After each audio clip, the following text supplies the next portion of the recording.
네, 안녕하세요. AWS에서 솔루션 아키텍처로 일하고 있는 황경태라고 합니다. 반갑습니다. 저는 오늘 그 세 가지 영역으로 나눠서 세션을 진행할 예정입니다. 첫 번째는 AWS의 EKS 아키텍처에 대해서 말씀을 드릴 거고요. 두 번째는 글로벌 EKS 고객 사례입니다. 그리고 세 번째로는 EKS를 가지고 실제로 어플리케이션을 실행하는 모습을 데모로 보여드리도록 하겠습니다. 근데 세션을 시작하기에 앞서서 한 가지 좀 말씀을 공유를 드릴 게 있는데요. 본 내용은 AWS 기초라든지 아니면 쿠버네티스에 대한 기초에 대한 설명은 하지 않습니다. 따라서 만약에 그러한 내용들이 조금 낯설으신 분이라면은 내용을 조금 어렵게 다가갈 수도 있습니다. 이 점 미리 양해를 구합니다. 자, 그러면은 EKS 아키텍처부터 먼저 말씀을 드리도록 하겠습니다. EKS는 AWS가 가지고 있는 관리형 쿠버네티스 서비스입니다. 결국은 AWS가 실제로 쿠버네티스와 관련된 있는 부분들을 업그레이드하든지 설치라든지 많은 부분들을 관리를 해준다는 의미인 거고요. AWS는 서비스를 만들 때 테너시라는 것을 먼저 정의를 합니다. 테너시 뭐냐면은 그 서비스에 대한 원칙이에요. 그래서 내가 이 서비스를 만들 때 어떠한 기준을 가지고 만들 것이며 그 다음에 기능을 추가한다든지 개선한다든지 할 때도 그 기준으로 삼는 것이 되어 있습니다. 그럼 먼저 그 테넷에 대해서 좀 공유를 드리도록 하겠습니다. 첫 번째는 EKS는 대규모 회사가 운영 수준의 작업 부하를 실행하는 플랫폼이다. 결국에는 수천, 수백 그런 트랜잭션이 아니라 수십만, 심지어는 수백만의 트랜잭션을 처리할 수 있는 그런 쿠버네티스 클러스터를 만들겠다는 것입니다. 그래서 그런 클러스터를 만들기 위해서는 확장성이라든지 성능이라든지 가용성이라든지 하는 부분들이 모두 지원이 되어야 되겠죠. 그런 부분들을 모두 고려해서 서비스를 만들겠다고 하는 것입니다. 두 번째는 EKS는 순수 쿠버네티스의 업스트림 경험을 유지하겠다는 겁니다. 업스트림이라고 하는 단어가 굉장히 좀 헷갈리죠. 의미한 게 간단하게 말씀드리면 포크에서 변형을 만들지 않겠다는 거예요. 그래서 쿠버네티스 오픈소스 서비스가 프로젝트가 가지고 있는 기본적인 기능들을 그대로 사용하시고 그 다른 곳에서 사용하셨던 경험도 그대로 사용하시게끔 그거를 유지하겠다는 겁니다. 세 번째는 다른 AWS 서비스와 복잡하지 않고 매끄럽게 연결하겠다는 겁니다. 쿠버네티스가 굉장히 좋은 기능들, 많은 기능들을 가지고 있죠. 어플리케이션 실행하기 위해서는 정말로 훌륭한 플랫폼이라고 생각을 합니다. 하지만 쿠버네티스 안에서 모든 걸 다 해결할 수 없습니다. AWS는 굉장히 많은 RDB라든지 RDS라든지 아니면 다이나모DB라든지 또는 S3라든지 굉장히 어플리케이션을 실제로 스케일링하고 안정적으로 운영하기 위한 여러 가지 서비스를 담고 있습니다. 그런 서비스를 연계할 때 복잡하지 않고 쉽게 연계할 수 있는 방법을 제공하겠다는 겁니다. 마지막으로는 쿠버네티스가 가지고 있는 오픈소스 프로젝트에 지속적으로 구현을 하겠다는 것이 저희가 가지고 있는 4개의 원칙이 되겠습니다. 그래서 이러한 기준을 가지고 AWS의 EKS, 매니지드 쿠버네티스 서비스는 계속적으로 발전할 거며 서비스를 제공할 예정입니다. 자, 그럼 본격적으로 아키텍처를 소개하기 전에 정말로 아주 큰 스케일로 사용하고 있는 몇 가지의 고객 사례를 좀 말씀드리도록 하겠습니다. 첫 번째는 스냅챗입니다. 스냅챗은 많이 알고 계실 것 같아요. 어떤 재미있는 사진이라든지 아니면 동영상으로 소셜 네트워킹을 하고 지인들과 커뮤니케이션하는 그런 환경이 되겠죠. 사실 이 영역은 굉장히 경쟁이 심한 영역입니다. 그렇기 때문에 고객들의 요구에 기대에 부응하기 위해서 기능들을 빨리빨리 많이 추가를 해야 돼요. 2011년도에 이 사업이 시작했고 굉장히 폭발적으로 증가를 하면서 기능들을 추가하는 게 가장 우선순위가 됐고 그렇게 만들다 보니까는 2016년도에 어플리케이션이 약 600메가의 와르에 해당되는 큰 모노리틱 어플리케이션이 만들어졌었다고 합니다. 그 상황에서 이제 문제가 발생한 거죠. 새로운 요구 조건, 모바일 앱에 대해서 기능을 추가하려고 하는데 기능을 추가하는 과정보다는 인프라를 준비하고 그때 사용하는 시간이 훨씬 많이 걸렸던 겁니다. 그래서 마이크로 서비스를 고민하기 시작했습니다. 다행스럽게 스냅챗 내부에서 마이크로 서비스 쿠버네티스를 가지고 실행했던 고객사가 있었고 부서가 있었고 거기서 조금 성공을 보고 있었습니다. 그래서 이 케이스를 가지고 쿠버네티스 환경을 가지고 하는 걸 결정을 했었고요. 그래서 쿠버네티스에서 그 매니지드 서비스를 쓸 거냐 아니면 자신들이 그냥 그대로 쓸 거냐라고 하는 것들을 굉장히 많이 고민을 했었지만은 어떤 운영의 복잡도라든지 관리의 용이성을 위해서 복잡도를 낮추고 관리의 용이성을 낮추기 위해서 매니지드 쿠버네티스 서비스를 쓰기로 결정을 하고 지금 사용을 하고 계십니다. 그래서 현재는 약 6에서 7여 개의 그런 서비스가 사용이 되고 있고요. 무려 7,500 vCPU를 사용하고 있고 약 25만 초당 25만 트랜잭션을 사용하고 계십니다. 그래서 점진적으로 쿠버네티스를 EKS 환경으로 넘어가고 있고요. 2019년도에는 약 30에서 50개의 서비스를 EKS 환경에서 운영할 계획을 가지고 계시고 있고, 궁극적으로는 글로벌 리전에 배포할 계획을 가지고 계십니다. 두 번째 사례는 스테이트 스트리트입니다. 조금은 생소한 이름인데 굉장히 유서가 깊은 미국의 은행입니다. 그래서 두 번째로 미국에서 만들어진 은행이라고 하고요. 조금 이 사례를 보고는 저는 좀 깜짝 놀랐습니다. 굉장히 약간 창의적인 그런 이제 그 환경 시스템에 대해서 쿠버네티스를 적용을 했었는데요. 무엇이냐 하면은 기본적으로 목표한 거는 무제한의 컨시스턴시, 무제한의 동시성과 그 다음에 무제한의 트랜잭션을 제공하는 데이터베이스를 만들겠다라는 목표를 가지시고 그것을 클러스터에다 EKS 쿠버네티스 클러스터로 만드셨어요. 사실 쿠버네티스라고 하는 거는 굉장히 스테이트레스한 그런 구조를 가지고 있습니다. 근데 데이터베이스라는 건 굉장히 스테이프한 그런 이제 성격을 가지고 있는 서비스죠. 하지만은 쿠버네티스가 가지고 있는 굉장히 횡적으로 확장할 수 있는 그런 성격에 있는 업무를 가지고 적용하기로 결심을 하셨고, 굉장히 많은 노력 끝에 수백만의 쿼리를 단 1초에 처리할 수 있는 쿠버네티스 시스템을 만들어 두셨습니다. 사실 이렇게 수백만의 쿼리를 달성하는 시스템을 만들기 위해는 아마존과 AWS가 굉장히 많은 큰 협업이 있으셨고요. 그 과정에서 굉장히 여러 가지의 좋은 튜닝 포인트들이 나왔습니다. 그래서 제가 차트 중에 보면은 오른쪽에 QR코드가 표시되어 있는 부분들이 있습니다. 그 QR코드에 대해서 링크를 들어가시게 되면은 그 사례에 대한 보다 자세한 내용들을 보실 수가 있으시고요. 그래서 스테이트 스트리트 같은 경우에는 저희한테 또는 고객들이 사용하실 수 있는 굉장히 많은 쿠버네티스의 튜닝 포인트를 제공하고 계십니다. 세 번째는 피델리티입니다. 요즘에 피델리티는 금융회사들이 사실은 금융회사라고 그러지 않고 IT 회사라고 많이 자기 스스로를 부르고 있는 시대입니다. 굉장히 IT가 중요하고 그들의 비즈니스를 인대가지고는 가장 핵심을 이루고 있고요. 그래서 피델리티는 전 세계적으로 굉장히 많은 지점을 가지고 있고 개발 조직을 가지고 있는 환경입니다. 그래서 지금 현재 피델리티에 가지고 있는 많은 시스템들이 EKS로 운영을 하고 계시고요. 또 이전을 하고 계십니다. 그래서 목표는 100만 컨테이너를 운영할 수 있는 EKS 클러스터를 만들겠다라고 하는 목표를 가지고 계시고요. 제가 아키텍처를 설명한 뒤에 보다 자세하게 이 사례에 대해서 설명을 드리도록 하겠습니다. 자, 그러면 EKS 아키텍처를 굉장히 높은 하이 레벨로 먼저 보도록 하겠습니다. 쿠버네티스는 크게 두 가지 영역으로 나누죠. 마스터 영역과 그 다음에 데이터, 워크노드 영역으로 나눕니다.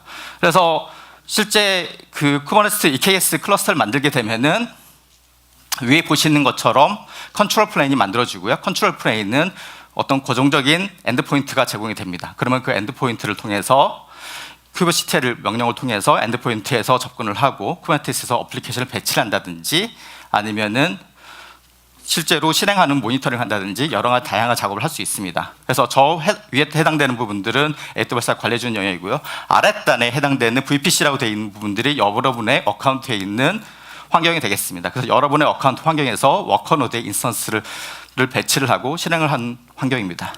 자, 그러면은 먼저 EKS 컨트롤 플레인에 대해서 좀 살펴보도록 하겠습니다. 컨트롤 플레인이 모든 그 쿠버네티스 안에서 일어나고 있는 파드라든지 디플로이먼트라든지 서비스라든지 이런 것들에 대해서 배치를 하고 그 다음에 헬스 상태를 모니터링하고 또는 다른 업그레이드를 한다든지 하는 모든 중앙에서 처리해주는 그런 굉장히 중요한 시스템입니다. 그렇기 때문에 굉장히 고가용성과 그 다음에 고성능이 필요합니다.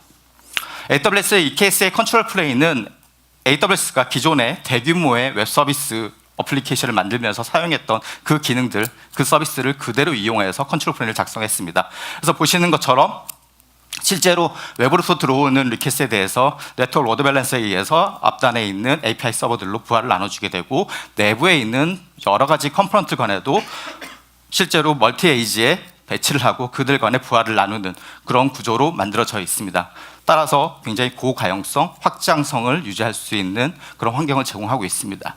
컨트롤 플레인은 AWS에서 관리하다 보니까 직접적으로 그 서버에 들어가서 내용을 보실 수가 없으세요. 그래서 여러분들이 뭔가 조금 내부에서 일어나는 상세한 일을 모니터링 하시고 싶은 요구들이 많이 있으셨는데 사실 얼마 전까지는 그 기능이 지원되지 않았습니다. 다행스럽게도 제가 발표하는 얼마 전에 컨트롤 플레인 로그라고 하는 기능이 추가되었고요. API 서버라든지 아니면 컨트롤러 매니저 또는 스케줄러 또는 모든 API 활동에 대한 로그들을 받아보실 수 있는 그런 기능들이 만들어졌습니다. 두 번째는 데이터 플레인입니다. 여러분의 어플리케이션이 실행하는 영역이 되겠습니다. 그래서 멀티 에이지, 결국에는 여러 개의 에이지에서 인스턴스를 배치를 하고 그걸 실행할 수 있는 환경을 제공을 하고 있고요. 이 안에 들어가는 인스턴스의 타입은 여러분들이 결정할 수가 있습니다. 예를 들면 나는 GPU 딥러닝이라든지 아니면 머신러닝을 하기 위한 그런 시스템, 어플리케이션을 많이 사용하겠다 하시면은 P2, P3 인스턴스를 사용하실 수 있으시고요. 또는 일반적으로 뭐 C5라든지 아니면 M5 범용적인 그런 인스턴스를 사용하실 수도 있습니다. 그것도 여러분들이 굉장히 필요에 따라서 워크로드의 성격에 맞춰서 사용하실 수 있으시게 되어 있고요. 또는 가격을 조금 더 비용 효과적인 클러스터를 구성하기 위해서 스팟이라든지 아니면 RI를 조합한다든지 이렇게 해서 조금 비용 효과적인 그런 시스템을 구축할 수 있습니다.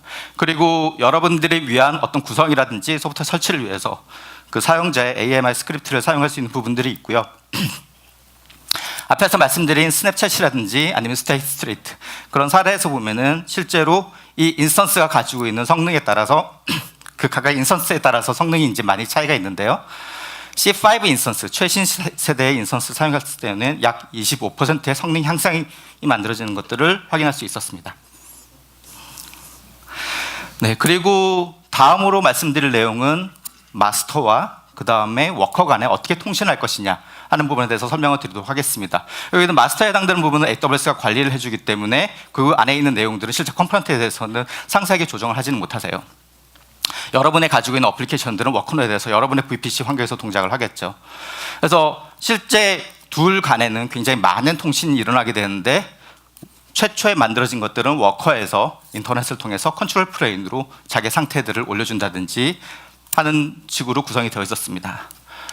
이렇게 컨트롤 플레인이 만들어진 것들은 컨트롤 플레인에서도 또 워커에서 뭔가 어플리케이션을 파드를 배치를 한다든지 아니면 헬스 체크를 한다든지 굉장히 많은 통신이 일어나게 되는데 그런 통신을 하기 위해서는 저희는 전담 ENI 결국에는 VPC에서 특별한 네트워크 인터페이스를 이 클러스터만을 위해서 만들어 놓고 그 클러스터를 통해서 내부 통신을 하도록 만들어져 있었습니다. 그래서 이 아키텍처를 보실 때 약간 좀 불편하시죠? 왜냐하면 인터넷을 통해서 컨트롤 플레인으로 연결을 했어야 했으니까.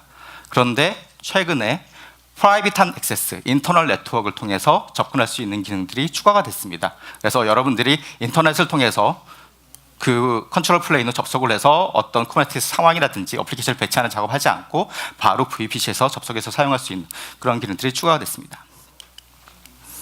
자, 그러면은 지금까지는 그 컨트롤 플레인과 그 다음에 워커에 대한 자체에 대해서 말씀드렸고 좀 범위를 확대를 시켜가지고 그 아키텍처를 좀 살펴보도록 하겠습니다. 먼저 왼쪽에서 보시면 클러스터 연결이라고 되어 있는 부분들은 그 쿠버네티스에 대해서 뭔가 조작을 하기 위한 상황을 본다든지 아니면은 뭔가를 배포를 한다든지 업데이트를 한다든지 그런 걸 연결하기 위한 부분이 되어 있고요. 이런 연결에 대한 조작 행위는 마스터 엔드포인트를 통해서 들어가도록 되어 있습니다. 그리고 마스터와 그 다음에 AKS 노드 간에는 서로 긴밀하게 굉장히 많은 통신을 통해서 이 안에 있는 어플리케이션이 동작하도록 되어 있겠죠. 근데 쿠버네티스는 자체적으로 워커들이 여러 군데 물리적으로 떨어진 공간에 있기도 하고 또는 나눠진 에이지에서 공간을 하고 있는데 서로 간의 통신을 원활하게 하기 위해서는 오버레이 네트워크를 하나를 구성을 합니다. 그래서 보통은 이제 칼리코를 써가지고 많이 오버레이 네트워크를 구성하도록 되어 있고요. 또 한 가지 중요한 점은 퍼드라고 하는 것들이 워커를 돌아다니도록 되어 있습니다. 스케일링, 사용자 요청이 많아지게 되면 워커 1번에서 동작하던 것들이 워커 2번에 새로운 인스턴스가 만들어지기도 하고 워커 3번에 새로운 인스턴스가 만들어지기도 합니다. 그러면은 그런 파드들이 만약에 어떤 데이터, 파일 시스템을 사용하고 있다고 하면은 1번에서 저장되어 있는 것들을 2번에서 볼 수 없겠죠. 예, 그런 이제 실제로 공유하는 파일 시스템에 대해서도 요구가 필요하고 또는 고성능의 블록 스토리지에 대한 부분도 필요합니다. 그래서 저희는 이제 EKS에서는 AWS가 가지고 있는 EBS라든지 아니면 EFS 그런 스토리지 클래스를 사용할 수 있는 부분들이 있고요. 그 다음에 오토 스케일링 정책을 통해서 워커를 그 숫자를 부하에 맞춰가지고 늘리고 줄이고 할 수 있습니다. 그리고 맨 위에 있는 ALB라고 하는 어플리케이션 레이어 로드 밸런스입니다. S7 로드 밸런서라고 이해를 하시면 좋을 것 같고요. 외부로부터 들어오는 트래픽에 대해서 처리해주는 부분이 되겠습니다. 그리고 오른쪽에는 이 클러스터에서 일어나는 모든 내용들을 상황들을 그 매트릭스를 수집을 하고 로그를 수집해서 관리를 해주는 영역이 있습니다. 그래서 전체적으로 보면 아마 이와 유사한 구성을 가지시게 될 것 같고요. 이 클러스터를 구성하시는데 필요한 5가지에 대해서 요점 포인트를 조금씩 살펴보도록 하겠습니다. 클러스터 이 KS 같은 경우에는 일단 첫 번째 내용은 이제 보안과 인증과 권한입니다. 이 KS는 쿠버네티스는 자체적인 그 보안 메커니즘을 가지고 있죠. 예를 들면 롤이라든지 롤 바인딩 또는 서비스 어카운트, 유저 어카운트.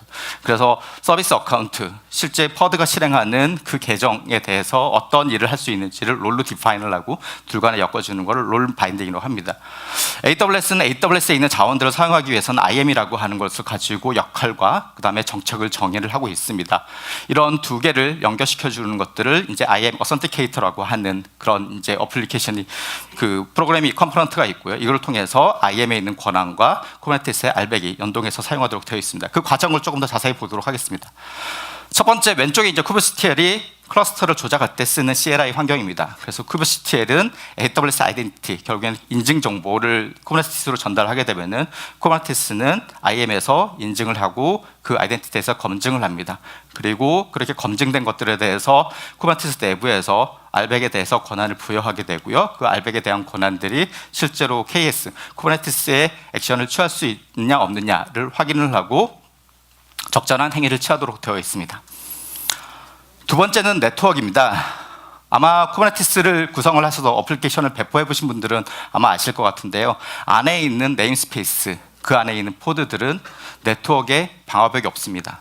그래서 A라고 하는 네임스페이스에 들어가 있는 포드들에서 뭔가 통신하는 내용들이 옆에 있는 네임스페이스 B에 있는 포드가 네트워크 내용들을 접근해서 사용할 수 있습니다. 그런 제약이 전혀 없거든요. 그렇기 때문에 여러분들이 만약에 운영을 하기 위신다고 하면은 실제로 그 상용 서비스를 하기 위한 어플리케이션을 만든다고 하시게 되면은 네트워크 세그멘테이션이라든지 아니면 테넌트 분리라든지 하는 것들을 굉장히 고려를 하셔야 됩니다. 그래서 쿠버네티스에서는 그런 것들을 네트워크 폴리시라는 걸 통해서 제공을 하고 있고요. VPC에서는 보안 그룹이라든지 아니면 서브넷, 네트워크 액세스 컨트롤을 통해서 그런 네트워크 레이어를 제어할 수 있습니다. 조금 더 그 쿠버네티스의 네트워크 구조를 조금 더 자세하게 보도록 하겠습니다. 그 쿠버네티스는 실제로 3개 정도의 네트워크 레이어를 가지고 있습니다. 여러분들이 이제 뭐 노트북이라든지 아니면 서버에 한번 설치를 해보시게 되면은 네트워크가 뭐 이렇게 많은 IP들이 있지? 하고서는 조금 이제 당황해 하실 텐데 제가 처음에 깔았을 때 그랬으니까요. 뭐냐면은 첫 번째는 그 호스트 레벨의 IP가 있고요. 그 다음에 다커를 만약에 사용하시게 되면 컨테이너 레벨의 IP가 있고요. 또 쿠버네티스 안에 들어가면 또 쿠버네티스의 레이어 IP가 있습니다. 이것들이 다 어떤 역할을 하는지를 잘 모르겠죠. 예, 헷갈릴 때가 많습니다. 이 KS는 그러한 과정들을 좀 굉장히 단순하고 사용하기 쉽게 만들어놨습니다. 뭐냐면은 쿠버네티스 퍼드 레벨에서 있는 IP들을 VPC 레벨로 같은 IP 레벨로 사용할 수 있게끔 만들었습니다. 그래서 다른 서버와 통신을 할 때 별도의 NAT를 거치지 않고 바로 직접적으로 통신할 수 있는 것이죠. 그래서 외부에서 나의 IP로 접속을 할 수도 있고 나도 같은 레벨에서 IP로 그대로 접속할 수 만들어져 있습니다. 그게 바로 VPC의 CNI 플러그인이라고 하는 것이 되겠고요. 안에 내부적으로 보면은 LIPM이라는 대본이 그런 IP에 대해서 배치를 하고 또는 가지고 회수를 하고 하는 것들을 관리를 하고 있습니다. 조금 더 내용을 자세하게 보도록 하겠습니다. 이것들이 지금 화면에 보이시는 것들이 이제 VPC가 되겠고요. 그 다음에 그 보라색으로 표시가 되어 있는 게 인스턴스, 워커 노드라고 보시면 되겠습니다. 보통의 인스턴스는 네트워크 인터페이스를 가지고 있죠. 그걸 ENI라고 이야기를 합니다. 그래서 첫 번째 파드를 배치를 하게 되면은 그 VPC가 가지고 있는 사이더 블럭에 있는 한 IP를 그 파드가 할당을 받게 되고요. 그림에서 보시게 되면 10.0.1이 할당이 됐네요. 또 하나를 파드를 배치를 하게 되면 다른 쪽에 있는 쪽에서 또 IP를 하나를 대역을 가져가도록 되어 있습니다. 자, 이런 식으로 인스턴스가 가지고 있는 ENI의 IP 대역을 하나씩 가지고 가도록 되어 있고요. 그래서 배치를 하고 되어 있고 이러한 것들은 CNI 플러그인에 의해서 VPC 레이어로 그 IP에 통신할 수 있게끔 연결되어 있습니다. 이런 네트워크 구조를 가지고 있기 때문에 여러분들이 사용하고 계시고 있는 AWS의 그런 네트워크 퍼포먼스를 그대로 그 레벨로 그대로 사용하실 수 있는 그런 구조가 되어 있고요. 아마 조금 AWS에 대해서 잘 아시고 계신 분은 인스턴스 타입별로 ENI를 붙일 수 있는 개수가 제한이 되어 있습니다. 또 ENI가 할당할 수 있는 IPA 개수도 제한이 되어 있고요. 그런 이제 제약 조건에 의해서 인스턴스의 타입이라든지 아니면 사이트에 따라서 파드라든지 서비스가 배치할 수 있는 개수가 제한을 받을 수 있습니다. 그런 내용들은 조금 유의하시고 나중에 아키텍처를 구성하시면 좋으시겠고요. 세 번째는 CI/CD입니다. 보통 쿠버네티스 환경 내에서는 어플리케이션이라든지 아니면 패키지라든지 관리하는 것들은 헬름을 통해서 관리를 하고 있습니다. 그래서 헬름 차트를 통해서 어플리케이션을 배포하고 또는 오픈소스로 되어 있는 차트로 만들어진 것을 가져다가 사용할 수 있는 구조도 되어 있고요. 어플리케이션 단독에 있는 그런 파드라든지 아니면 디플로이먼트 어플리케이션은 AWS가 가지고 있는 코드 시리즈를 통해서 어플리케이션을 배포하고 관리를 하실 수 있습니다. 내용을 조금 더 자세히 보도록 하겠습니다. 지금 나와 있는 것들은 이런 지속적인 배포에서 관여하는 부분들이 되겠고요. 맨 왼쪽에 있는 것이 개발자가 되겠습니다. 보통의 그 개발자가 이제 Git을 가지고 소스를 보통 보면 커밋을 하게 되죠. 커밋을 하게 되면은 실제로 코드 커밋이라고 하는 저희 Git 레파지토리에 소스가 저장이 되도록 되어 있습니다. 저장이 되면은 바로 다음 경계로 코드 빌드에서는 어플리케이션을 빌드하고 다커 컨테이너를 만드는 작업들이 일어나게 됩니다. 그리고 그렇게 컨테이너가 만들어진 거에 대해서는 컨테이너 레지스트리로 저희가 푸시를 해가지고 레지스트리에 그 내용이 저장이 되도록 되어 있고요. 이렇게 빌드가 마친 다음에는 어플리케이션을 배포를 하기 위해서 저희 람다를 호출을 합니다. 보통 로컬에 있으면 큐브시트를 가지고 그냥 이제 그 야물 파일이라든지 명령을 이제 실행을 하시길 텐데 서버 사이드에서 이런 코드 파이프라인에서는 람다를 통해 가지고 사용을 하시는 방법을 좀 권해드리고 있습니다. 람다를 내에서 이제 쿠버네티스가 여러 언어의 API를 제공을 하고 있는데 파이썬이 가장 많은 이제 API 그리고 가장 활발하게 업데이트가 되고 있기 때문에 파이썬을 만약에 이제 이런 구조를 사용하신다면 파이썬을 사용하는 것을 권장을 드리고요. 이렇게 해서 람다에서 실행되는 내부에서 보면은 파라미터 저장소라는 곳에서 토큰을 가져오도록 되어 있습니다. 그래서 이제 이 케이스에 배치를 하는데 요즘의 어플리케이션들은 뭔가를 내가 DB에 접속을 한다든지 또는 다른 서비스를 호출한다든지 하면 API 키를 이용하시거나 아니면 토큰을 이용하시거나 그런 크리덴셜 정보들을 사용을 하셔야 됩니다. 일반적으로는 그냥 소스에서 그런 걸 저장해서 많이 사용하시게 되면 그냥 바로 쉽게 구현을 하실 수가 있으시죠. 근데 그렇게 되면 보안의 위험성이 굉장히 높습니다. 요새 소스들이 여러 개발자들이 그걸 사용할 수도 있기도 하고 내가 Git이라든지 그런 레파지토리에 잘못해서 올렸을 때는 바로 노출이 되면은 굉장히 큰 보안 사고가 날 위험성이 있습니다. 그래서 이런 크리덴셜들을 뭔가 볼트라든지 아니면 실제로 파라미터를 저장하는 저장소를 만들어 놓고 사용할 수 있고요. AWS에서는 시스템 매니저의 파라미터 저장소라는 걸 통해서 그런 토큰들을 저장할 수 있습니다. 저장하는 과정에서 암호화, 복화도 같이 실행할 수 있고요. 이렇게 해서 실제로 시큐리티 토큰을 가지고 와서 그대로 배치를 하게 되면은 ECR로부터 이미지를 다운로드를 하여서 배치를 하는 과정을 거치도록 되어 있습니다. 그리고 네 번째는 가시화 모니터링입니다. 이 케이스에서 일어나는 모든 이제 활동들이 어떤 어플리케이션 로그도 있고 또는 그 안에 아랫단에 있는 리소스들에 대한 부분도 있을 텐데요. 예를 들면 VPC라든지 ALB라든지 EC2라든지 그 아랫단에서 일어나는 모든 활동들이 클라우드 와치 로그스라는 곳으로 저장할 수가 있습니다. 그래서 그 내용들을 차후에 분석을 하신다든지 아니면 다른 용도로 활용을 하실 수가 있으시고요. 이 케이스 내에서는 스케일링을 위해서 그런 매트릭들을 가지고 활용할 수 있습니다. 그래서 워커 노드, 클러스터 레벨에서 오토 스케일링을 하신다든지 아니면 포드 레벨에서 오토 스케일링을 하신다든지 하는 부분들을 활용할 수 있습니다.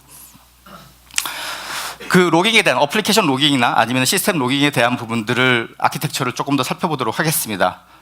일단 포드가 먼저 워커 내에서 실행이 되고 있고요. 그러면 시스템 데모, 플런트D 요즘에는 이제 옛날에는 얼마 전까지만 해도 ELK라고 하는 것들을 이제 많이 사용하셨는데 요새는 EFK라고 얘기합니다. 엘라스틱서치, 플런트D, 그 다음에 키바나에서 EFK라고 하는 부분들을 많이 얘기하시고요. 그래서 제가 오늘 사용하는 데모에서도 플런트D를 이용해서 로그를 수집하고 있습니다. 이렇게 플런트D에서 수집된 로그들은 클라우드 와치스 로그스라고 하는 곳에서 저장을 할 수 있고요. 클라우드 와치 로그스는 람다를 통해서 엘라스틱서치로 저장을 할 수 있습니다. 그럼 엘라스틱서치에서는 키바나를 통해서 그 내용들을 가시화할 수 있고요. 또는 중간에 클라우드 와치스 로그스를 없이 바로 엘라스틱서치로 전달해서 사용할 수도 있습니다. 이 케이스에 대한 부분들은 로드맵은 굉장히 인터넷으로 누구나 접근해서 볼 수 있게끔 공개가 되어 있습니다. 그래서 혹시 새로운 기능들, 원하시는 기능이 있으면은 그것들이 지금 리스트가 되어 있는지 언제쯤 나올 수 있지 또는 런치가 됐는지 하는 부분들을 확인해 보실 수가 있습니다. 자, 그러면은 피델리티의 EKS 활용 사례를 좀 살펴보도록 하겠습니다. 피델리티는 전 세계에 한 5만 명의 직원이 있고요. 그 중에 15,000명이 IT 인원이라고 합니다. 그리고 약 20경에 해당되는 현금 흐름을 가지고 있습니다. 굉장히 많은 이제 시스템들이 돌아가고 많은 사람들이 함께 일하고 있는데요. 수천 개의 어플리케이션이 있고 그 안에 약 800개의 데브옵스 팀이 있다고 합니다. 결국에는 비즈니스를 뭔가 새로운 요구 조건을 수용하고 어플리케이션을 만드는데 굉장히 신속하게 그것들을 시장에 내놔야 되고 혁신적인 방식으로 내야 되고 또 금융이기 때문에 굉장히 가용성과 확장성, 성능이 높은 성능이 보장되어야 됩니다. 그리고 이 클러스터에 대해서 실제로 누가 어떤 행위를 했고 어떠한 일이 일어나고 있는지에 대해서 분석이 필요한 부분이고요.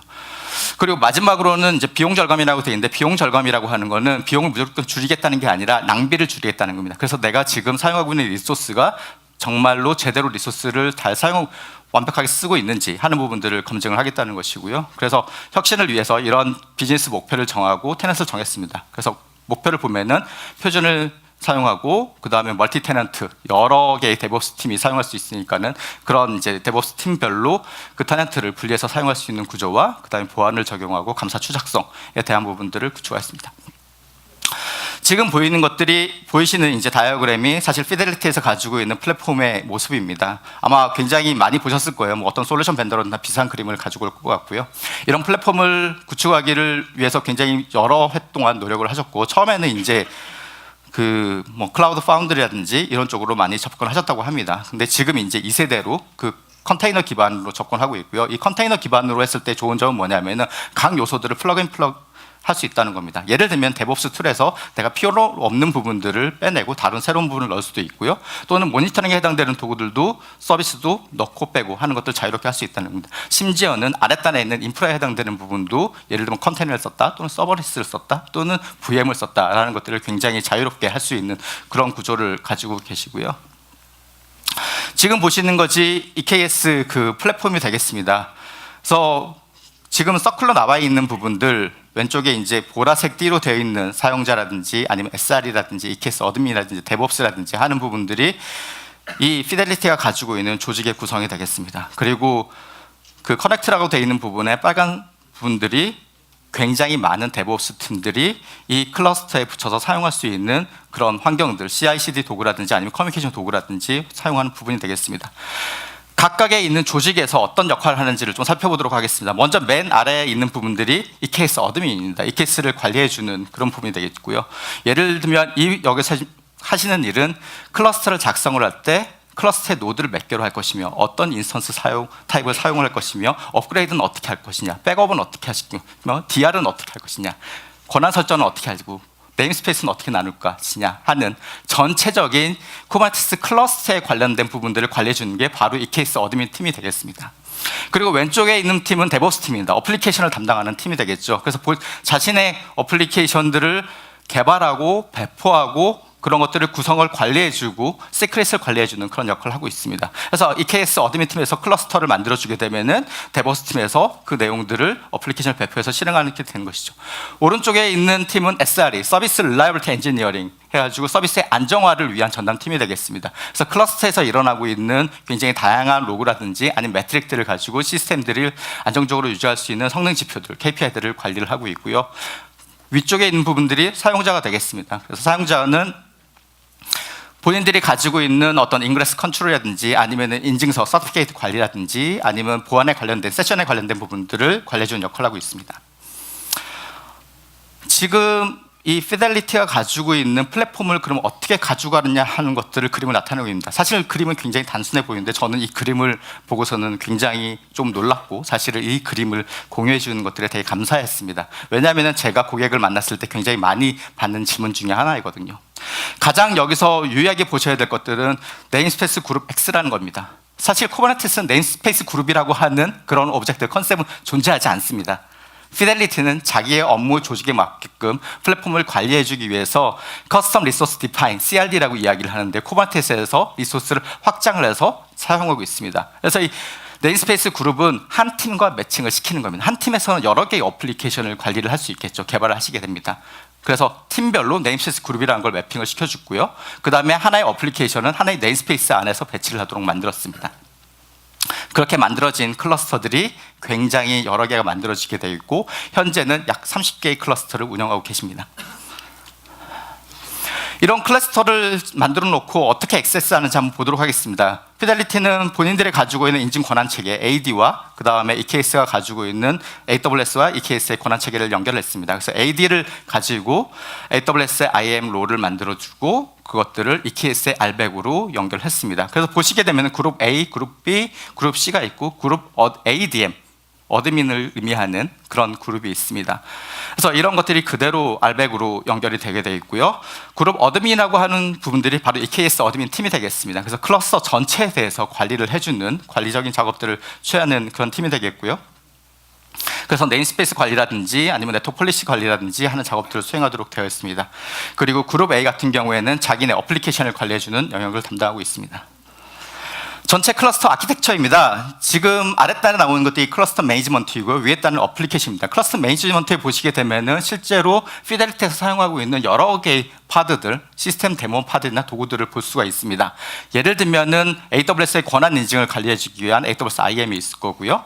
그 다음에 모니터링 해주기 위한 모니터링 데모는 있습니다. 그리고 실제 어플리케이션을 배포했을 때 L7 로드 밸런서와 그 다음에 호스트 네임을 등록해주는 그런 역할을 중에서 ALB 인그레스 컨트롤러와 그 다음에 익스터널 DNS, 그 다음에 서비스 메시라든지 아니면은 벌트, 경우에 시크릿을 관리해주는 그런 서비스까지 모두 이 클러스터를 운영하는데 관리적인 부분들의 컴포넌트들을 만들어 놓고 사용하고 계십니다. 네, 플랫폼 빌드하고 온보드하는 과정이 되겠는데요. EKS 매니저라고 하는 툴을 별도로 만드셨습니다. 그래서 플랫폼에 대해서 어떤 리전에 그 다음에 몇 개의 노드에 어떤 인스턴스 타입으로 사용할 것이며 그 다음에 어떤 AM 그룹과 IAM 유저를 사용할 건지 그런 것들을 정의를 하신 다음에 부트스트랩이라는 과정을 통해서 클러스터를 만들어주게 되고요. 그 다음 과정은 어드민 그룹을 만드는 겁니다. 그래서 어드민 그룹을 통해서 인그레스 컨트롤라든지 아는 네임스페이스 부트스트래핑이라든지 또는 시크릿 관리라든지 하는 기본적으로 클러스터를 운영하기 위해서 필요한 파드들을 배치를 해주게 되겠고요. 다음으로 이렇게 클러스터가 만들어진 다음에는 어플리케이션 팀에서 자기네 어플리케이션을 운영해주기 위한 어드민 AD 그룹과 IAM 롤, 네임스페이스, 그 다음에 헬름 배포를 하기 위한 분들을 설치를 해서 관리를 해주게 됩니다. 자, 이렇게 만들어 놓고 이런 클러스터들이 이제 사용하시기 위해서 EKS 커넥트라고 하는 별도의 도구를 또 만들어 줬습니다. 왜냐하면은 한 개발자 한 클러스터만 접속을 하는 게 아니거든요. 굉장히 많은 클러스터를 접속을 하도록 되어 있습니다. 그래서 이 접속을 하기 위해서 큐브CTL과 AWS IAM 어센티케이터, 그 다음에 헬름 이런 툴들을 모두 모아서 하나의 EKS 커넥트라고 하는 툴을 만들어 놨고요. 개발자는 이 툴을 사용하시게 되면은 본인이 지금 업무를 할 권한들을 지정을 할 수 있고 그러면 그 권한을 지정했을 때는 자기가 해당하는 네임스페이스와 연결이 돼서 그 권한을 부여받게 되어 있습니다. 그리고 이 툴의 또 하나의 다른 용도는 CI/CD 도구와 연결하는 겁니다. 800개의 데버스 팀이 있고 15,000명의 개발자가 있습니다. 얼마나 많은 CI/CD 도구들이 있을까요? 그런 도구들이 어플리케이션을 배포를 하기 위해서는 권한과 인증이 당연히 필요합니다. 클러스터의 접속도 필요하고요. 그래서 이 EKS 커넥트라는 것은 사일런트 모드를 이용을 해서 그 서버에 접속을 해서 어플리케이션을 배포할 수 있도록 이렇게 만들어 놓았습니다. 어플리케이션을 배포하는 라이프 사이클은 이렇습니다. 현재 피델리티에서는 CI 도구를 어떻게 강제하고 있지 않습니다. 그것들은 팀에 굉장히 자율적으로 맡겨놓고 있고요. 피델리티 이 팀에서는 시크릿 관리해주기 하기 위한 부분과 그 다음에 이미지와 그 다음에 어플리케이션에 대한 소스를 관리해주는 부분들만을 담고 있고 그 이미지만 담고 있고 나머지 것들은 다 데버스 팀의 자율에 맞춰서 사용하도록 되어 있습니다. 개발팀 같은 경우에는 일단 헬름 차트를 가지고 개발하는 것들이 기본 표준으로 되어 있어가지고 그에 맞춰서 개발해서 배포하도록 만들어져 있습니다. 네, 다음은 모니터링입니다. 컨테이너를 모니터링하는 것은 굉장히 어렵습니다. 사실 많이 어렵고 실제 피델리티에서도 많은 어려움을 느끼고 있고 여러 가지 이제 방향을 고민했는데 일단 피델리티에서는 이 컨테이너에서 만들어지는 이벤트의 분류를 4가지로 나눴습니다. 첫 번째는 인프라스트럭처, 예를 들면 EC2라든지 ALB라든지 하는 부분에서 일어나는 그런 스토리지라든지 네트워크에서 일어나는 그런 로그가 있을 거고요. 두 번째는 매니지먼트 레이어입니다. 매니지드 서비스, S3라든지 아니면 라우터 53이라든지 또는 RDS라든지 굉장히 많은 서비스를 사용하는데 그 안에서 일어나는 이벤트를 관리해 주는 게 관리 티어가 되겠고요. 세 번째는 이벤트입니다. 포드가 시작이 됐는지 죽었는지 어떻게 스케일링을 했는지 크래시가 났는지에 대한 이벤트를 관리해 주는 거예요. 마지막으로는 어플리케이션 로그에 해당되는 부분입니다. 그래서 어플리케이션이 일어나는 내용들을 수집을 하고 다시 이렇게 수집된 데이터들은 세 가지 분류로 나눴습니다. 매트릭스, 결국엔 수치적인 정보이냐, 또는 어플리케이션 로고에 해당되느냐, 또는 이 서비스의 헬스 상태를 나타내는 거냐, 세 개를 놓고 대시보드를 만들어서 사용하고 있습니다. 좀 재밌는 건 뭐냐면 클러스터를 만들 때 아예 대시보드까지 같이 만듭니다. 예, 대시보드 템플릿을 제공을 하고요. 그 대시보드 템플릿을 가지고 같이 만들도록 되어 있습니다. 네, 제가 지금 좀 시간에 쫓겨가지고 사실 데모를 시간이 좀 쫓겨서 말을 좀 빨리 했는데요. 자, 그러면은 이제 피델리티가 가지고 있는 이런 환경들과 유사하게 한번 어플리케이션을 가지고 제가 이 캣을 만들어서 실행을 하고 있는데 그에 대해서 보여드리도록 하겠습니다. 먼저 데모 어플리케이션은 가상의 양말을 파는 가상의 이커머스 몰이 되겠습니다. 그래서 마이크로 서비스 형태로 굉장히 다양하게 만들어 여러 서비스들로 구성이 되어 있고요. 그 다음에 자바라든지 고라든지 굉장히 업무 성격에 맞는 다양한 프로그램으로 만들어진 폴리글랏 서비스가 되겠습니다. 폴리글랏 형태로 만들어져 있습니다. 그러면은 제가 이 데모 클러스터를 어떻게 만들었는지를 좀 설명을 드리도록 하겠습니다. 먼저 클러스터는 EKS 시텔이라고 하는 오픈소스 툴이 있습니다. AWS의 그 클러스터를 쿠버네티스 서비스를 만들기 위한 도구가 되겠고요. 그 도구를 이용해서 제가 작성을 했습니다. 그리고 큐브 시텔을 통해서 매니지먼트 네임스페이스와 그 다음에 어플리케이션에 해당되는 싹스사 네임스페이스를 만들었고요. 그 안에 관리용으로 필요한 여러 가지 파드들을 배치했습니다. 예를 들면 로그를 수집하기 위해서 플런트D 클라우드 와치 포드를 넣었고요. 그 다음에 인증을 위해서 큐브트 IM이라고 하는 파드를 넣었습니다. 그리고 오토 스케일링을 위해서 매트릭스 서버와 홀리전탈 오토 스케일러를 넣었고요. 그 다음에 실제로 매트릭스를 모니터링하기 위한 웨이브 스콥이라고 하는 모니터링 파드를 넣었습니다. 그리고 마지막으로 어플리케이션을 배포했을 때 인그레스를 만들고 그 다음에 라우터 53에 DNS 등록을 하기 위한 ALB 컨트롤러와 익스터널 DNS라고 하는 포드를 배치를 했습니다. 그리고 안에 있는 프론트엔드라든지 아니면 오더라든지 하는 어플리케이션들을 CI/CD 도구를 통해서 제가 배포를 했습니다. 자, 그러면은 네. 실제 아키텍처를 조금 보여드리도록 하겠습니다. 지금 보여드린 거는 이 클러스터 부분이 되겠고요. 제가 데모를 보여드릴 부분은 코드 파이프라인을 통해서 어플리케이션을 배포해주는 영역과 그 다음에 어플리케이션이 배포된 다음에 부하 테스트를 통해서 실제로 시스템들로부터 어떤 매트릭스가 수집이 되고 어떤 로그가 쌓이는지 하는 것들을 보여드리고요. 그런 것들에 대해서 분석을 한번 해보도록 하겠습니다. 네, 지금 이제 EKS 클러스터의 모습을 먼저 보도록 하겠습니다. EKS 클러스터를 하게 되면은 실제로 만들어져 있는 여러 가지 클러스터를 볼 수 있고요. 저는 이 데모를 위해서 서밋 2019라고 하는 클러스터를 만들었습니다. 그럼 내용을 한번 살펴보도록 하겠습니다.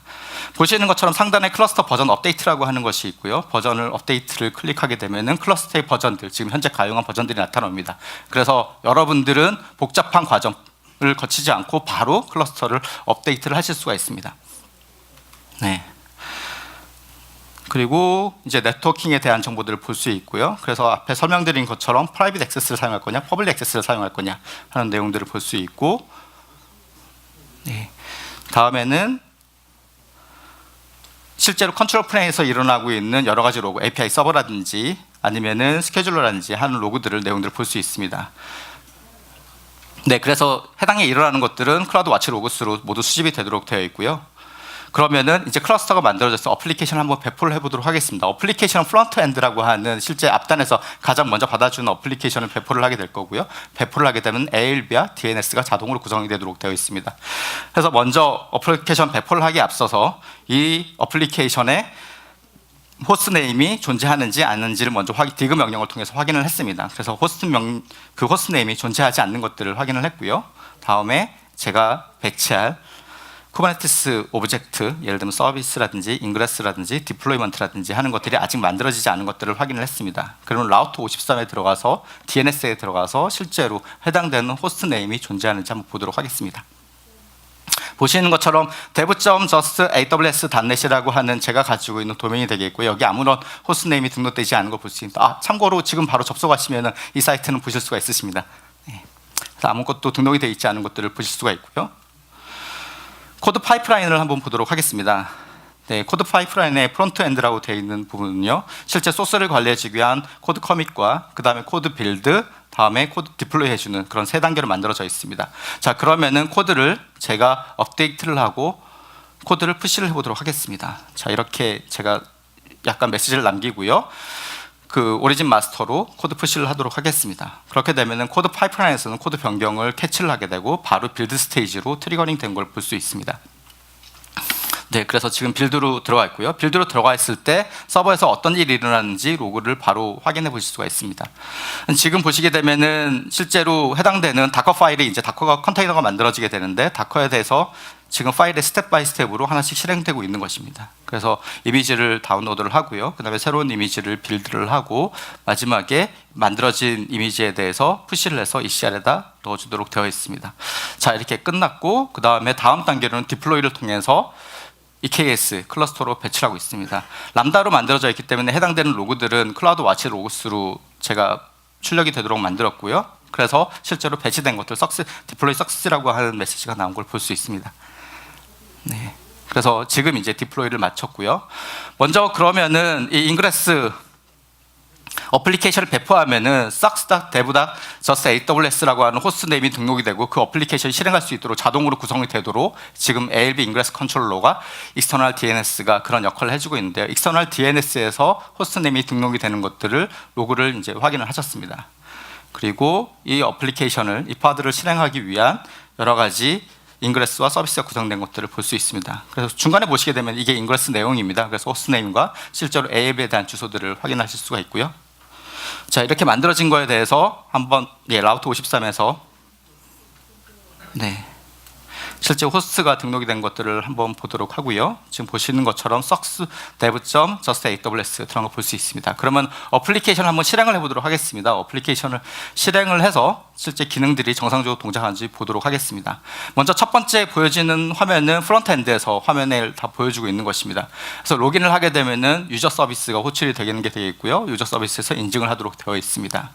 그래서 사용자에 대한 정보들이 되어 있고요, 가져오게 되고요. 카탈로그를 컨택하게 되면 카탈로그 서비스에서 상품에 대한 내용들을 보여줍니다.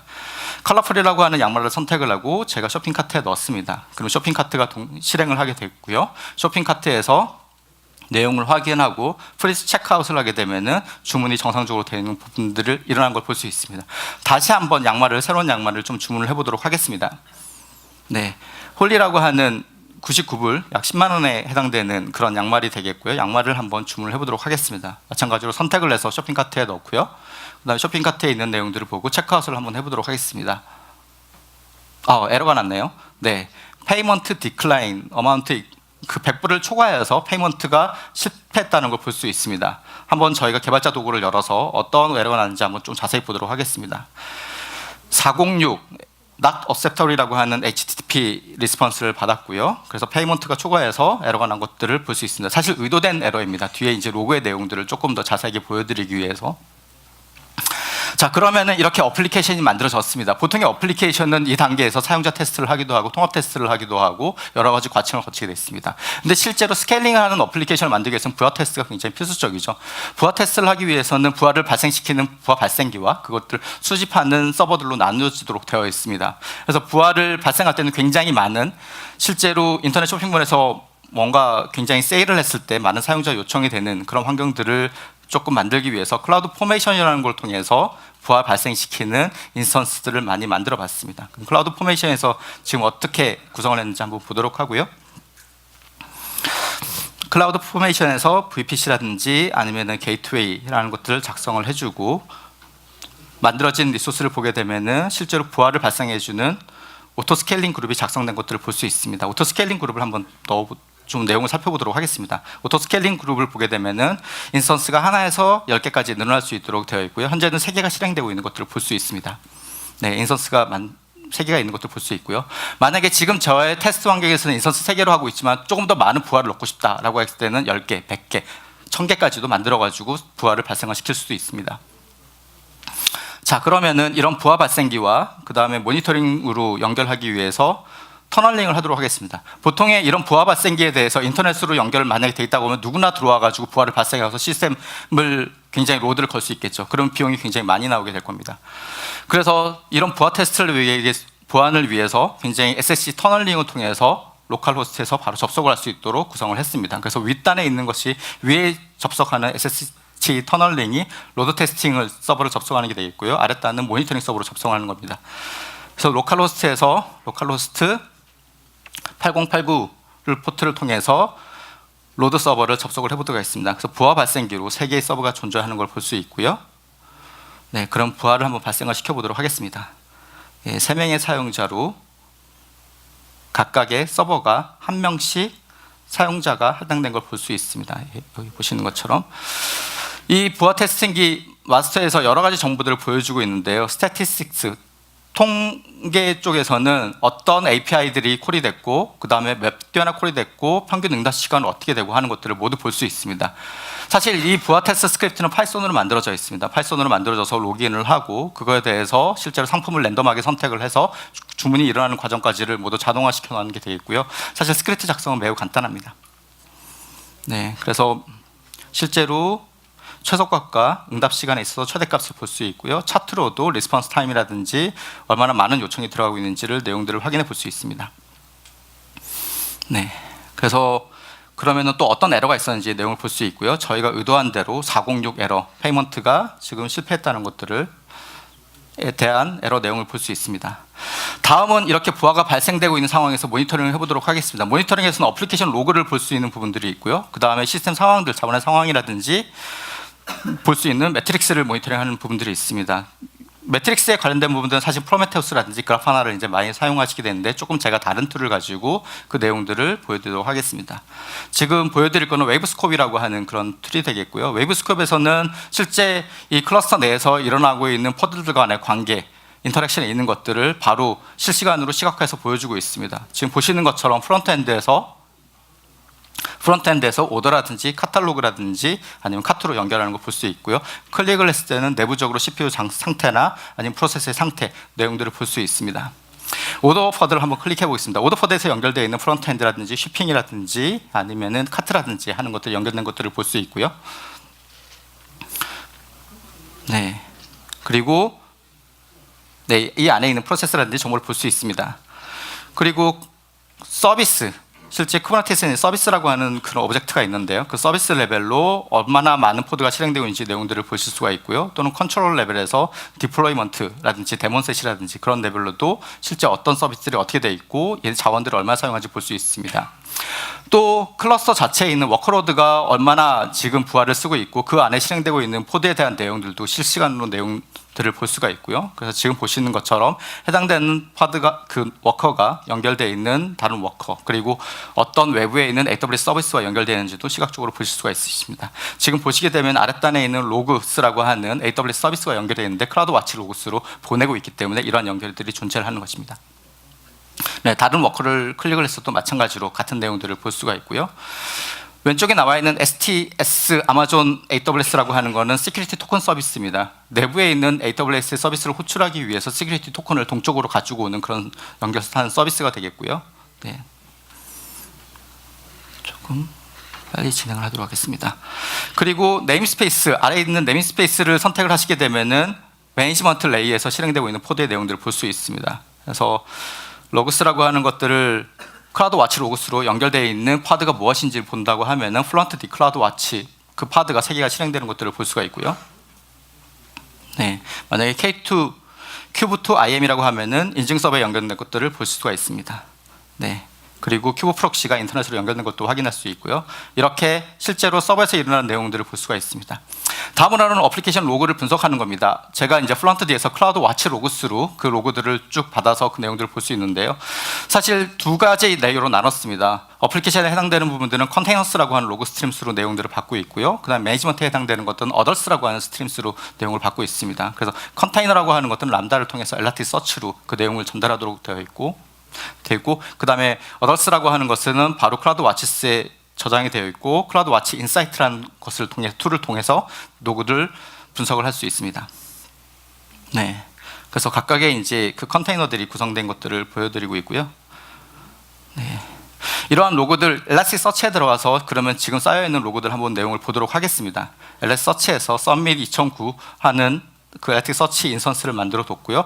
엘라스틱서치에서는 자기의 클러스터에 대한 정보도 보여주지만은 이 내용들을 볼 수 있는 키바나에 대한 엔드포인트를 제공을 하고 있습니다. 그래서 키바나 엔드포인트를 한번 연결해 보도록 하겠습니다.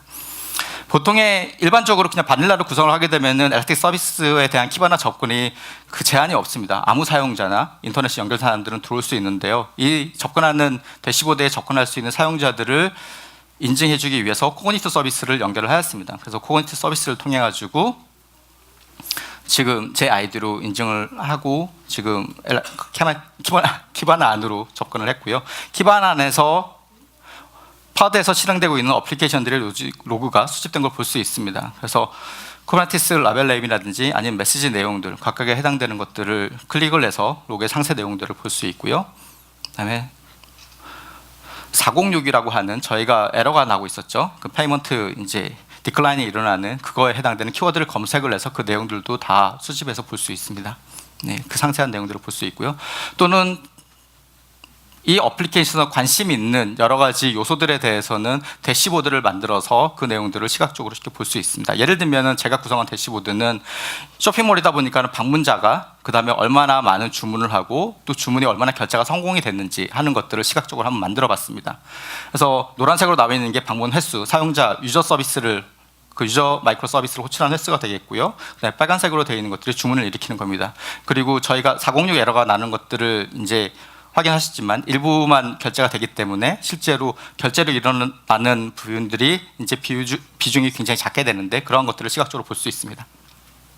그래서 컨테이너에 대한 부분이라든지 아니면 컨트롤러, 디플로이먼트라든지 데몬셋이라든지 그런 거에 해당되는 내용들을 전체적으로 트랜지션을 수집하고 대시보드를 만들어서 사용하실 수가 있고요. 내용들을 보실 수가 있고 이 클러스에서 일어나는 약간 HTTP 메소드에 해당되는 부분, get이 얼마나 콜이 되고 퍼스트가 얼마나 콜이 되고 또는 딜리트라든지 아니면 푸시라든지 그런 내용들을 볼 수 있습니다.